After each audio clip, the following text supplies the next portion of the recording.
Wilkes-Barre, Pennsylvania. You will never find a more wretched hive of scum and villainy. What is that?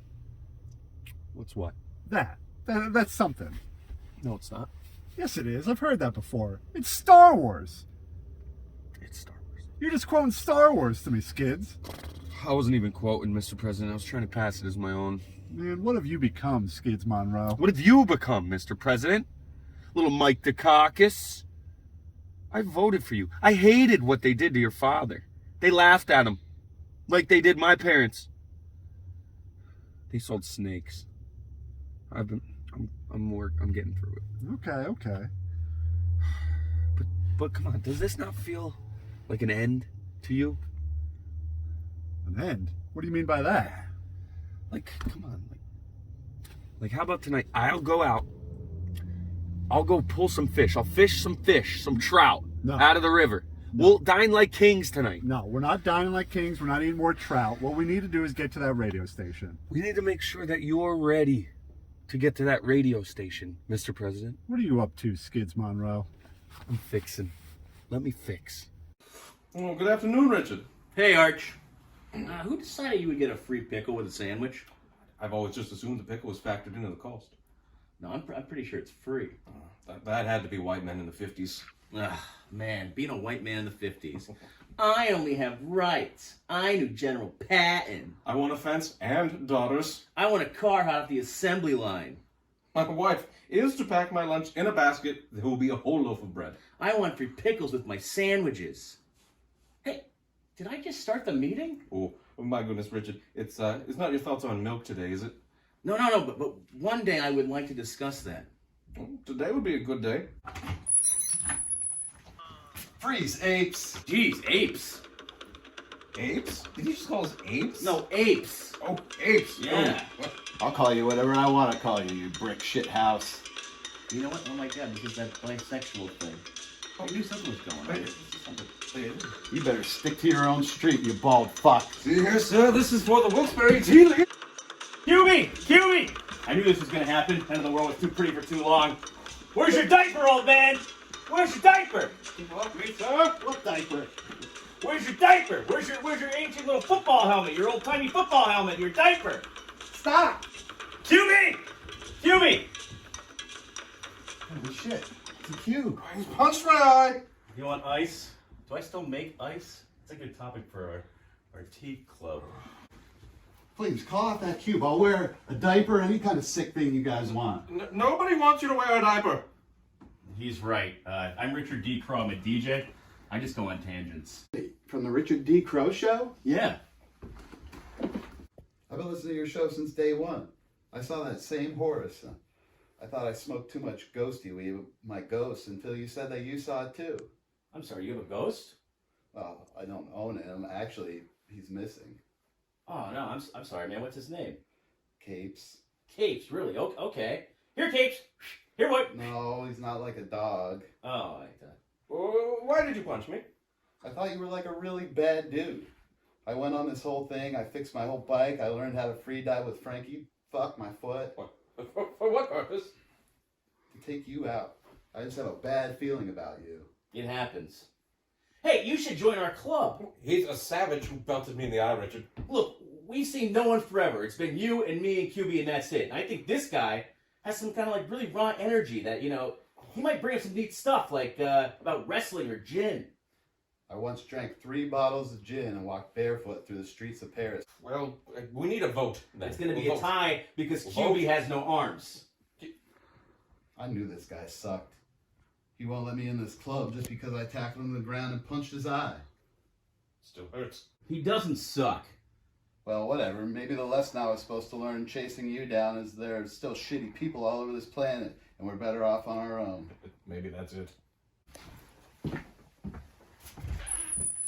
Great. See what you did? What I did? He was the aggressor. Come on, QB, we're going after him. You can't be serious. I want you to think long and hard about getting that stick out of your ass. Richard! Archibald, come on, QB. Your friend doesn't like me, and that's fine. No, he's just really into acting classy and stuff. What's he from, Connecticut? Probably, yeah. So when you tackled him, he got offended. What's a guy from Connecticut doing in Wilkes-Barre? His great aunt Gertrude came here to sell chocolates at the turn of the century. Wait, Gertrude Hawks? The lady he keeps talking about is Gertrude Hawks? Yeah, when you put it all together, yeah. That lady who sucked off that German baron while Dante Ronaldo still yearned for her? I believe he said she took his manhood as delicately as one places china in a cabinet of curio. Yeah, that's what he said, but I'm a detective. So I knew what he was saying when she was sucking him off. I don't think you should be a recluse loner, man. I think you should come with me and join our tea league and be on the radio. What would I do on the radio? Why are you friends with a cube? You keep the company of a ghost, and they've been scaring the American public a lot longer than cubes. What's its name? Cubey. Hello, Cubey. I'm David Kobiyashi, the last woman-kissing, steak-eating detective on the planet Earth. He's gonna join us on the radio, Cubey. This is David Kobiyashi, paranormal detective. Have you been in your house since the beginning? Have the cubes kept you frightened and afraid of the outside world, but yet there's a dark and creepy energy haunting you from the inside?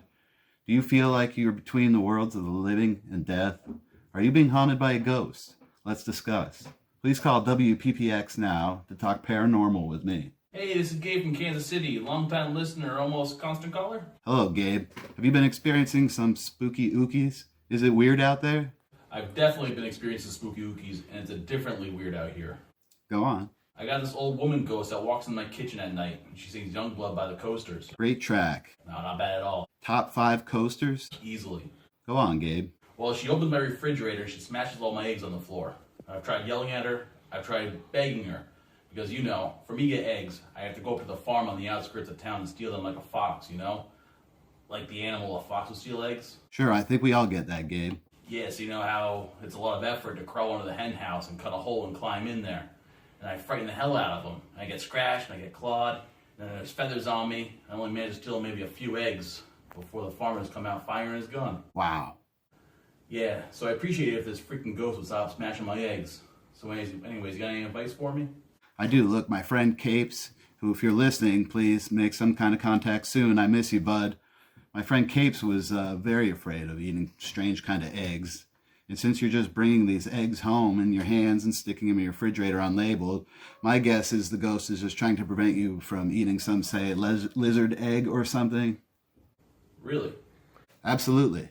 That's just regular old paranormal fear.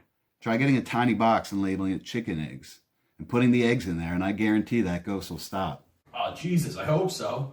Hey, thanks so much for this. This is a great new show. Thanks, Gabe. This has been David Kobiyashi, and remember, although the ghosts may not be scary, they're always mean.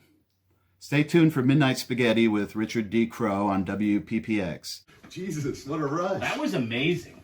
You know, I was unsure of you at first, Mr. Kobayashi, but you have proven yourself to be an adept member of our little team here. Thanks, and I'm sorry for tackling you. I was just being pushed by my destiny to this place and this time. Well, she's a savvy and sexy beast, Destiny. I totally understand. Well, I guess I'll head out. See you boys tomorrow? You know, you don't need to head out. What do you mean? I mean, we kind of do sleepovers. As adult males? Yes, although it seems silly, it's offered us some sort of solace. We stay up late night talking quiet about our hopes and dreams. It's something you never really realized you missed it. Yeah, sure, I guess. I guess I could sleep over. Isn't it crazy that, like, the dad from the Brady Bunch had AIDS? I'm not sure about that, David Kobayashi. I mean, certainly he was rich Hollywood star during a time of sexual exploration and an emerging gay club scene. But he's just on that set of the Brady Bunch, brushing his teeth with Mrs. Brady and talking about all those Brady kids, and the whole time in the back of his head, there's this beat going. I guess the old And he's dwelling on being in some fluorescent-coated back room, kissing on dudes while pretending he's comfortable in blue cotton pajamas and slightly irked at the wiles of domestic life. I guess that's acting, right? Was Mr. Brady, like, the best actor ever? Huh. Well, perhaps. You guys were right. I needed a sleepover like this. You think I'll ever see Capes again? I mean, I'm sure you're gonna die someday, right? We're all gonna die.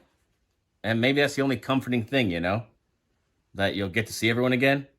I always had pictured it up there just being like a barbecue or a cookout. And it's just different groups of people and they're grilling.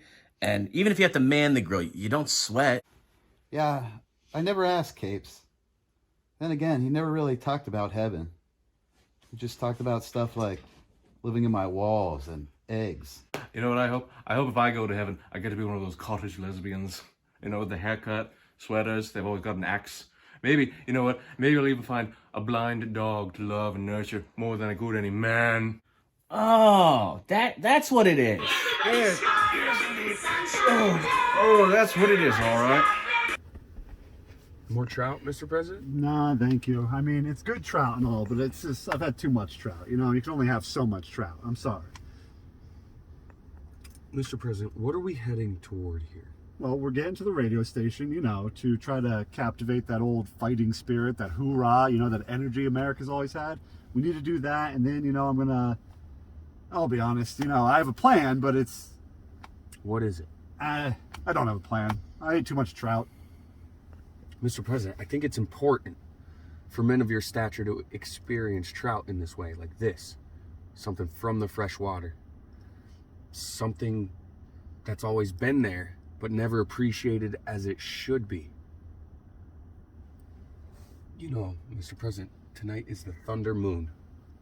Native Americans believed that it was under this moon that the mighty buck grew his new antlers and became something awesome. Something new. The thunder moon? The thunder moon. Oh, Midnight Spaghetti. I love this show.